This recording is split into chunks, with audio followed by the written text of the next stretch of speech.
দিনাজপুরে এক সপ্তাহের ব্যবধানে চালের দাম বেড়েছে কেজিতে 2 থেকে 6 টাকা পর্যন্ত। হঠাৎ চালের এমন দাম বাড়ায় নিরুপায় সাধারণ ক্রেতারা। আর অবৈধ মজুদি চালের দাম বৃদ্ধির কারণ বলে দাবি মিল মালিকদের। নগদের কাছে সব গ্রাহকই প্রিয়, তাই তো সারা দেশে ক্যাশ আউট চার্জ সবচেয়ে কম। ধানের জেলা দিনাজপুরে চালের বাজারে অগ্নিমূল্য। এক সপ্তাহের ব্যবধানে কেজি প্রতি বেড়েছে 2 থেকে 6 টাকা। সবচেয়ে বেশি বেড়েছে মিনিকেট ও সিদ্ধ কাটারি চালের। 50 কেজি বস্তা কিনতে বাড়তি গুনতে হচ্ছে 200 থেকে 300 টাকা। এরপরই রয়েছে বাসমতি, আঠাশ, জিরাশাল, গুটি সন্না। এমন দাম বৃদ্ধিতে নিরুপায় সাধারণ ক্রেতারা। টাকা নিয়ে এসেছি যে 2900 তাই 3000 হবে, এখন দেখতেছি 3100, 3150, 150 টাকা বেশি। দ্রব্যমূল্যের যে ঊর্ধ্বগতি, এই জন্য একটা সরকারের যে কোনো একটা ব্যবস্থা নেওয়া উচিত।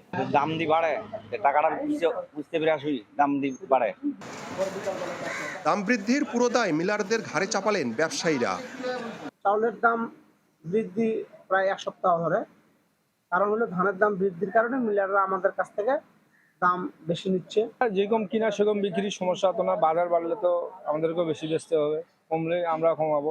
চালের দাম বাড়ার পিছনে এখানে আমাদের কিছু করা থাকে না, আমরা তো মিলারদের থেকে কিনি। কিছুদিন আগে যে চাউল বেচেছি 2400, 2450, 2500 টাকার মধ্যে, সেই চাউল আমাকে এখন 2700 টাকায় কিনতে হচ্ছে।